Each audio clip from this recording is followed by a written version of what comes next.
Reiz dzīvoja lācens Romeo. Viņš meklēja jaunas mājas, bet nevienas nederēja. Tās par tumšu, tās par šauru, bet tās par augstu kokā.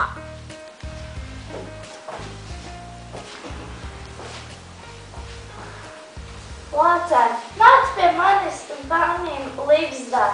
Tā man ir liela, abiem pietiks vietas. Jā, tava māja ir liela, bet viņa ir augstu kokā.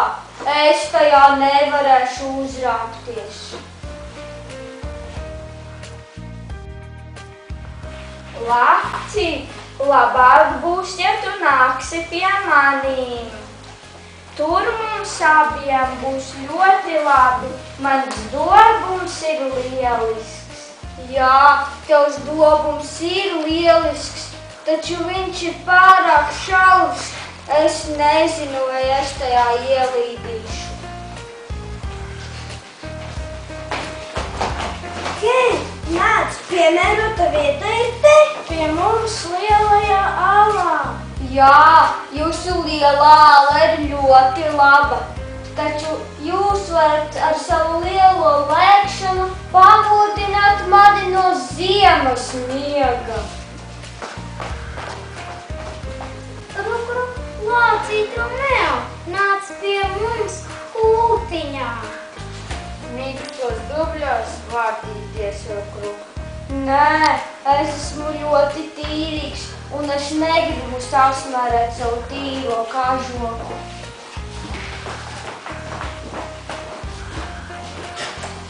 Lāčuk, nāc pie mani salā.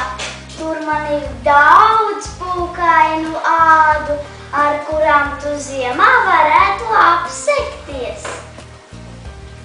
Īstas dzīvnieku ādas?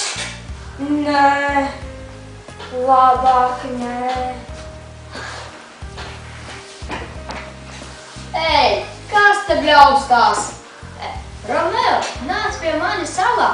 Nē, kurmi, tava alā ir ļoti tumšs.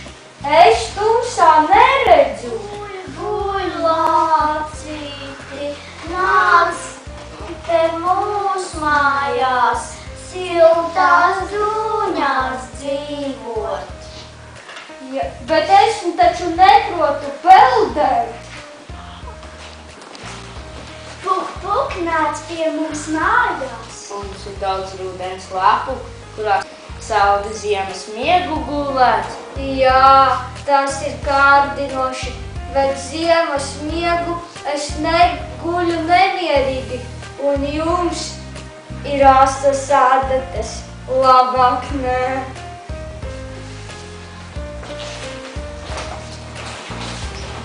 Lācen, nāc pie manis, rieksta ir, zīles ir. Nē, es taču nevaru visu laiku ēst riekstus. Mīļais Lācen, mēs ar draugiem dzirdējām, ka tev nav nevienas mājas. Tāpēc mēs uztaisījām tev vienu lielu piemērotu māju.